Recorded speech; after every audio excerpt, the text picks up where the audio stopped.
ఉన్నాను. యా ఇప్పుడు ఏపూరి సోమన్ గారు చెప్పింది మీరు వినే ఉంటారు మేడం. ఈ చర్చ మొత్తం శ్రద్ధగా విన్నాను నేను. చెప్పండి. నా ఈ మూడే ముచ్చట్లు, ఆ తర్వాత చర్చ నేనేం చెప్పేది కూడా ఏమి ఉండదు. చెప్పండి. మీరు అవకాశం ఇస్తే చెప్తా. చెప్పండి. మొట్టమొదలు ఏంటంటే, తెలంగాణ తెచ్చుకున్నాక 10 ఆవిర్భావ సభలు చేసుకున్నారు.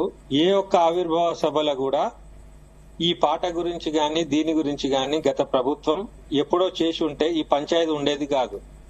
అయితే 10 సంవత్సరాల పాటు ఈ రాష్ట్రీయ గీతాన్ని ఎందుకు విస్మరించిండ్రో అనేది గత పాలకులకే తెలుసు. అయితే వాళ్ళు విస్మరించిన వాటిని ఎవేవి ఉన్నాయో ఇప్పుడున్న ముఖ్యమంత్రి, ఇప్పుడున్న ప్రభుత్వం దాన్ని వెలికిలోకి తెచ్చే ప్రయత్నం చేయడం అనేది అభినందనీయం. ఇది ఫస్ట్ కమెంట్ నాది. ఓకే, ఎందుకంటే తెలంగాణ పోరాటానికి ముందు వరుసలో ఉండి ఒక రాజకీయ పార్టీ పెట్టి అంత చురుగ్గా పాల్గొన్న ముఖ్యమంత్రి అంత శ్రద్ధతోనే ఇట్లాంటి అన్ని సెట్ చేసేస్తే బాగుండేది. ఇప్పుడు ప్రగతి భవన్ అవి ఇవి ఎట్లయితే కట్టినరో, ముందు ఆలోచనతోని కాళేశ్వరం ఇట్లాంటి ఎట్లయితే చేసినరో, ఈ సాంస్కృతిక పరంగా ఇట్లాంటివి కూడా ఇట్లా గాలికి వదిలేయకుండా ఆయన ఒక బాధ్యతాయుతంగా ఒక తెలంగాణ సారథి అనుకున్నప్పుడు ఇట్లాంటి అన్ని చేసి పట్టిగానే గాలికి వదిలేసిండు. కాబట్టి ఇప్పుడు ఈ పంచాయతీలు ఇవన్నీ స్టార్ట్ అయినాయి. First point. అయితే సెకండ్, ఇప్పుడు వాళ్ళు కూడా అప్పుడు తెలంగాణ అస్తిత్వం అనేది ఏదైతే మాట్లాడుతున్నామో ఇప్పుడు మనము, గత పాలనలో కూడా తెలంగాణ అస్తిత్వాన్ని విస్మరించిండ్రు, దాంట్లో డౌటే లేదు. ఎందుకంటే మేము అంతా చూసినాం. ఇప్పుడు తెలంగాణ పోరాటంలో పాల్గొన్న కొంతమంది పార్టీకి అనుసంధానంగా అనుకూలంగా ఉన్న మనుషులనే వాళ్ళను దగ్గర తీసుకున్నారు. కానీ ఒక ప్రజాపాలన అని చెప్పి కోర్ తెలంగాణ వాళ్లకు అనుసంధానంగా లేని వాళ్ళందరినీ కూడా దూరం పెట్టడం జరిగింది. దాంట్లో అందశ్రీని కూడా దూరం పెట్టిండ్రు, దాంట్లో డౌటే లేదు. అయితే నేననేది ఏంటంటే, ఏ గవర్నమెంట్, గత గవర్నమెంట్ అయినా ఈ గవర్నమెంట్ అయినా ఈ పార్షాలిటీ అనేది ఉండద్దు. ఎలక్షన్ గెలుపు వరకే ఇవన్నీ ఉండొచ్చు రాజకీయాలు. ఒకసారి పీఠం ఎక్కినాక ఈ భేషజాలకు పోవద్దు. రియల్ వర్త్ ఏందో, రియల్ హార్ట్ తోని పాలించే పాలకుడు తెలంగాణకు అవసరం.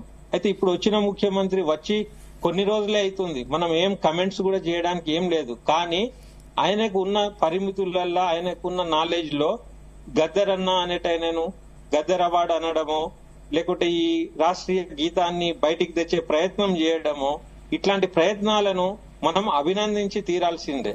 అయితే ఈ క్రమంలో కొద్దిగా ఇమ్మెచ్యూరిటీస్ కళాకారులకు ఉండొచ్చు. అందశ్రీ అంటే ఆయన పెద్ద ఫిలాసఫరు, లేకుంటే మెచ్యూర్డ్ ఒక అడ్మినిస్ట్రేటర్ అని నేను అనుకోను. ఆయన ఒక రచయిత అంతే. ఆయన అన్నాడు కదా. ఇక నా సెకండ్ కామెంట్ ఏంటంటే, తెలంగాణలో కిరవానికి తలదన్నే మ్యూజిక్ డైరెక్టర్ ఉన్నాడా అని అడిగిండు. కళాకారులు తలదన్నేటోళ్ళు ఏం ఉండరు. ఒక మంచి బాణి, ఒక మంచి ఐడియా ఎవరికైనా ఎక్కడైనా ఎప్పుడైనా రావచ్చు. ఆ బాణి గొప్పదా, ఆ పాట గొప్పదా అనేదే ముఖ్యం ఉంటది, మనుషులు కాదు. ఫస్ట్. సెకండ్ పాయింట్ ఏంటంటే, తలదన్నే మ్యూజిక్ డైరెక్టర్ ఉన్నాడా అంటే, తలదన్నే రచయితలు లేరా? డాక్టర్ సి నారాయణ రెడ్డి లాంటి వాళ్ళు కూడా ఉండే తెలంగాణలోనే. ఇప్పుడు సిరివెన్నెల సీతారామ శాస్త్రితోని తెలంగాణ రాష్ట్రీయ గీతం రాయమంటే ఆయన గొప్ప రచయితనే, మన ఆయన రాయడా? తలదన్నే దాని మీద మనం అందశ్రీ గారి ఇప్పుడు నేను చర్చకు రావడానికి కారణం కూడా ఆ పాట గురించి చేయడం గురించి, అదంతా నన్ ఆఫ్ మై బిజినెస్. కానీ తలదన్నేటోళ్ళు లేరు అవి ఇవి అని ఏదైతే సమర్థించిండ్రో, నేనైతే వీడియో విన్నానో అక్కడ ఒకటేసారి తలుపుకోమన్నది. అలా అనకూడదు, అదొకటి ఖండించాల్సిన అంశం. తర్వాత మేడం ఇంకొక అంశం, ఇప్పుడు వీళ్ళందరూ ఏవైతే చర్చిస్తుండ్రో రాజకీయాలను దృష్టిలో పెట్టుకుని రాజకీయ నాయకుల్ని మెప్పించే ప్రయత్నంలో గాని ఇటు గాని అటు గాని అవేం అవసరం లేదు. మనం న్యాయబద్ధంగా మాట్లాడాలంటే, ఇప్పుడు ఈ పాట రికార్డ్ చేస్తుండ్రు, ఆ రికార్డింగే బయటికి రాలే. ఇప్పుడు నాలాంటి టెక్నీషియన్, నాలాంటి క్రియేటివ్ పర్సన్ ఆ పాట బయటికి వచ్చినాకనే దాని గురించి రివ్యూ ఇవ్వగలుగుతా. అది రానంత వరకు జస్ట్ నేను మాట్లాడగలిగింది ఇదే, తలదన్నేటోడు ఉన్నాడా అనే మీదనే నేను స్పందిస్తున్నా. ఆ తలదన్నుడు గిలదన్నుడు ఇవన్నీ ఏం ఉండయి. ఒకరిని మించి ఒకళ్ళు వస్తారు, ఒకరిని మించి ఒకళ్ళు వస్తారు. కిరవాణి కూడా ఒక న్యూ కమ్మరే. ఆయన మెల్లమెల్లగా ఆయన కష్టాలు కష్టపడుతూ ఈ స్థాయికి వచ్చిండు. ఇంకొకడు వస్తాడు, ఇంకొకడు వస్తాడు.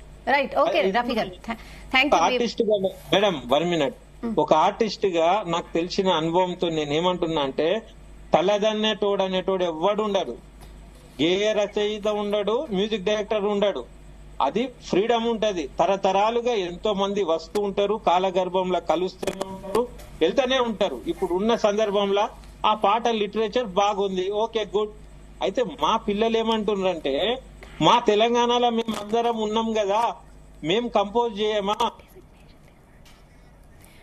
Okay right. ఓకే రఫీ గారు, ఎస్ మనతో పాటు దేశపతి శ్రీనివాస్ గారు కూడా జాయిన్ అయ్యారు, గాయకుడు.